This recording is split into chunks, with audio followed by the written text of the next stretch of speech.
Ito nga bang si Rom De La Rosa naman ngayon ang ite-trade ng Magnolia Hotshots?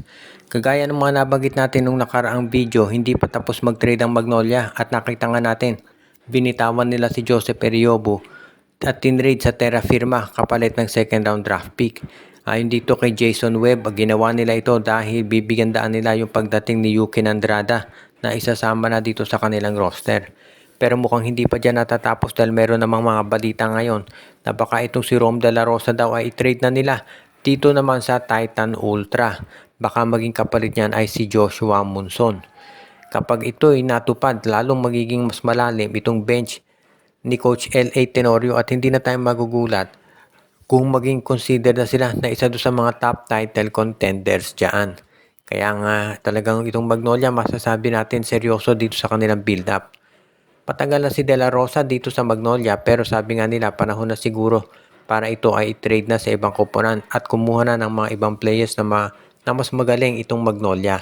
Kung sakali nga na magawa nila ng paraan yan at maisama itong itong kukunin nila na si Joshua Monson, magandang katandem yan ni Chris Kuhn at ng iba pang mga players ng Hotshots. Kaya naman talagang sa tingin ko, mas okay ito para sa Magnolia kung Joshua Monson for Rom De La Rosa yung magiging trade. Talagang masasabi natin na super serious na itong Magnolia dito sa gagawin nila na pagkuha ng kampyonato. Walang duda na yan talaga ang main goal ng Magnolia ngayon. Kahit sabihin pa natin na siyempre medyo pinapababa ni L.A. Tenorio yung expectation dahil first conference pa lang niyang coach ng Magnolia.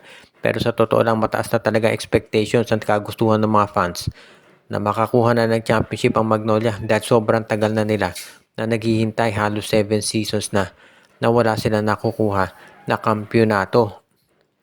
Samantala naman ang TNT Tropang 5G ay busy pa rin dito sa pagkukuhahanap ng mga import na pwedeng ipalit kay Ronde Hollis Jefferson. Alam na nating 1 year hindi maglalaro itong si Ronde dahil nga doon sa kanyang torn Achilles. At ibig niya sabihin, Commissioner's Cup at Governor's Cup, parehong hindi maglalaro si Ronde. Ang saklap nito, binigyan ng kontrata ng TNT 1 year itong si Ronde Hollis Jefferson para nga maglaro dito sa Commissioner's Cup at Governor's Cup. At mukhang guaranteed yung contract na yon. Ngayon, ang mangyayari, babayaran nila ito si Ronde Hollis Jefferson for 1 year kahit hindi naglalaro dahil nga na-injure. At ang masaklap pa dito, wala naman palang plano ang TNT na ipahiram itong si Ronde dito sa Meralco Bolts. Kaya nga nila binigyan ng exclusive contract itong si Jefferson dahil ayaw nga nila na ito'y ma-injured. Gusto nila ma-preserve ito para maging fresh kapag naglalaro para sa kanila. Ang problema, hindi sila makatanggi sa Meralco dahil sister team nila ito at ngayon nga ang nangyari, ayan, na-injure si Jefferson at hindi na maglalaro. Kaya naghahanap sila ng mga import na pwedeng ipalit kabilang na si Terrence Jones at si Miles Powell.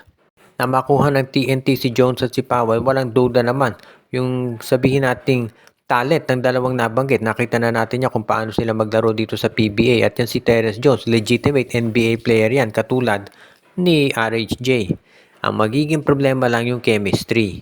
Grabe yung chemistry ni RHJ dito sa mga teammates niya sa TNT. So ngayon ang magiging tanong na lamang, ganyan din kaya magiging chemistry ni Terrence Jones at nitong si Miles Powell kung yan nga ang kunin nilang import. Kaya yan ang nagiging problema ngayon na hinaharap nitong Tropang 5G at ni Coach Chot Reyes. Kahit na nasa gitna sila ng kampanya ng Philippine Cup, napilitan sila ngayon humanap ng panibagong import dahil nga sa nangyari dito kay Ronde Hollis Jefferson.